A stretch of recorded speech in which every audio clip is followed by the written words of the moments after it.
Here are 5 things a strong Christian man does when he loves a woman.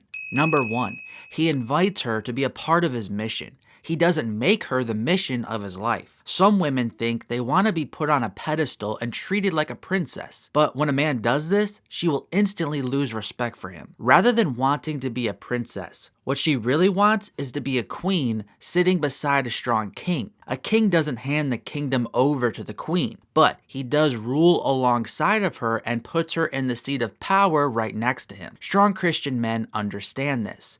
They have a purpose, a mission, and a kingdom to rule, and they don't sacrifice their kingdom to be with a woman. Rather, when a strong man loves a woman, he invites her into his purpose, into his mission, and into his kingdom. I'm not saying a woman needs to stop everything in her own life and just join his, but I am saying strong Christian men are not going to drop their whole life for a woman. They want a beautiful woman to join them on the mission God has for them both together. They invite the woman, include her, and value her as an important part of the journey God has them on. Notice how the husband is told to love his wife as Christ loves the church. Christ doesn't lose himself in his love for his bride. Rather, he invites the church into a larger story and expresses tender love for her. A strong Christian man seeks to do the same for the woman he loves.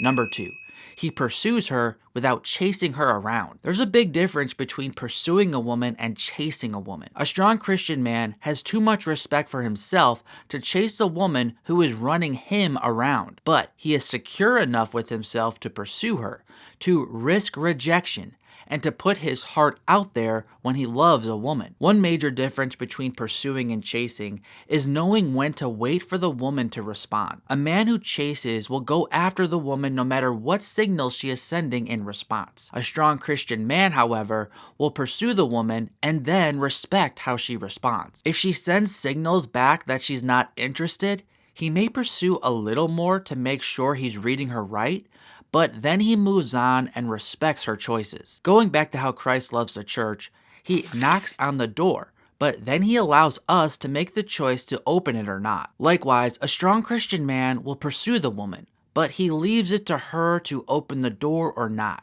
and he won't knock forever. If you are a woman being pursued by a strong Christian man, this means you need to be clear in your response when he pursues you, because he will not wait around forever. He should pursue you, but don't expect him to chase you. He wants to feel loved in return for the love he is giving. Number 3, he waits to say, "I love you," but starts showing it with actions. A strong man grows tired of hearing himself talk, so he limits his words and focuses on his deeds. He knows words are easy to say, but actions are hard to do. As Proverbs 14:23 states, "In all toil there is profit, but mere talk tends only to poverty." Eventually he will say, "I love you," but before he does, he will show you this.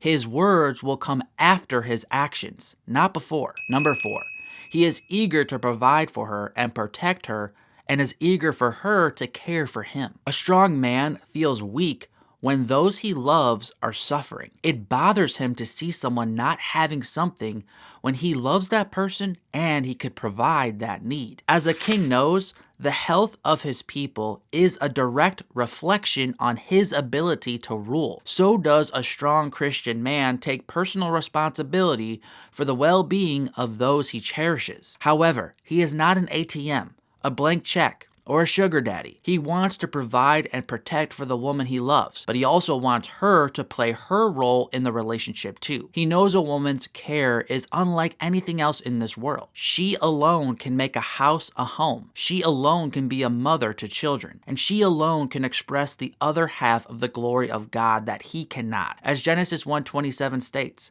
"So God created man in his own image. In the image of God he created him, male and female he created them." A strong man is not looking for a dependent, nor is he looking for a challenger. He is looking for a partner that complements his manhood. He wants to flourish as a man, and he wants to see the woman he loves flourish as a godly woman. And number 5, he will choose to express his love for God through loving her rather than replacing God with her. He knows God must always be first, but he also knows this does not mean God should be separate from all the other areas of his life. Rather than ordering his love in a linear way, He orders his love in a holistic way. In other words, he does not put God in his first box. He puts God first in every box in his life. God first in work, God first in friendship, God first in family, and God first in his relationship with a woman. He will certainly love a woman,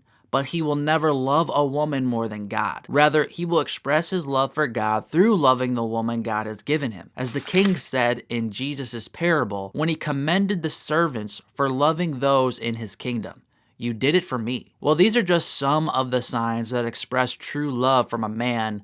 There are also many other signs that express you are his plan B and not his plan A. Here's a video where I go over that topic. I'm Mark from ApplyGodsWord.com. Until next time, God bless.